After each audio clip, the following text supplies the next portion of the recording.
right? Meaningful questions can't be close-ended questions. They've got to be what? Open-ended questions. So the reality is, when we want to take active steps to speak less, one of the first things that I recommend you do is when you start speaking, right, as a salesperson, we love the sound of our own voices, but we're not learning anything when we're speaking.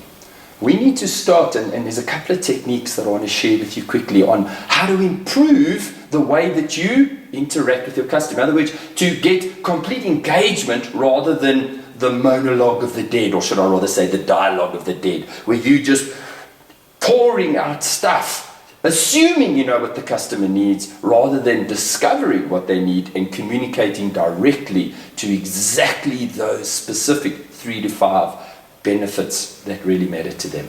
So the first technique that I recommend you use is what I call speak for 30 seconds and then start looking for a way to put the conversation back with the customer, right? So you speak for 30 seconds, say the customer asks you a question, speak for 30 seconds, and then already start looking for ways to put it back on the customer. Like, for example, yes, that was a great question. What our product does is it'll support you to improve your profitability within your business. It'll help your salespeople to become more efficient and effective, help them to optimize their sales.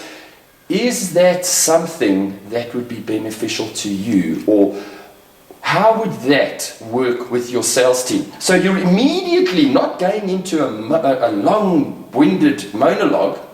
What you're doing is you're keeping the engagement with your customer. You're keeping your customer, showing them that you're interested in them, not that you're interesting. You see, our biggest challenge in life is this: we so desperately want to be interesting, we speak way too much. When in reality, our customers want to feel like we're interested in them. So let's revise that. So what we need to do is we speak for 30 seconds, and while we're speaking, we're already thinking about how we can turn it so that we can get the customer engaged, so that we can get the customer involved, right? The important thing, guys, is don't launch into these long-ended, big monologues, right? We need to be sure, right? All communication is not one-sided. Communication is about listening, understanding, and then communicating back to the person and getting them to engage, them to understand, them to hear us, and then to communicate back with us again.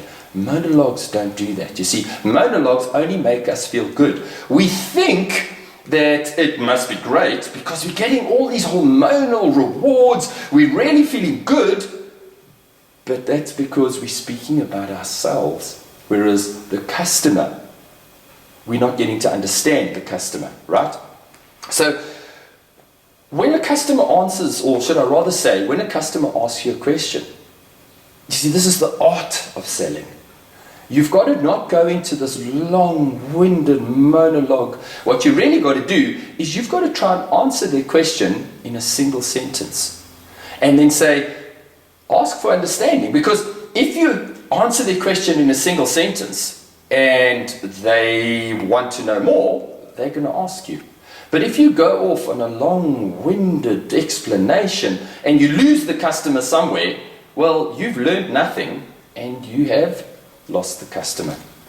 So as you ask the questions, right, so you answer the customers in a single sentence. You know, for example, the customer says to you, so explain to me, how does your training actually work? How will it benefit my team? You go, well, we've got a lot of, let me show you a testimonial from our customers, from our previous customers and how happy they were, and it'll give you a good example of how this will actually help you.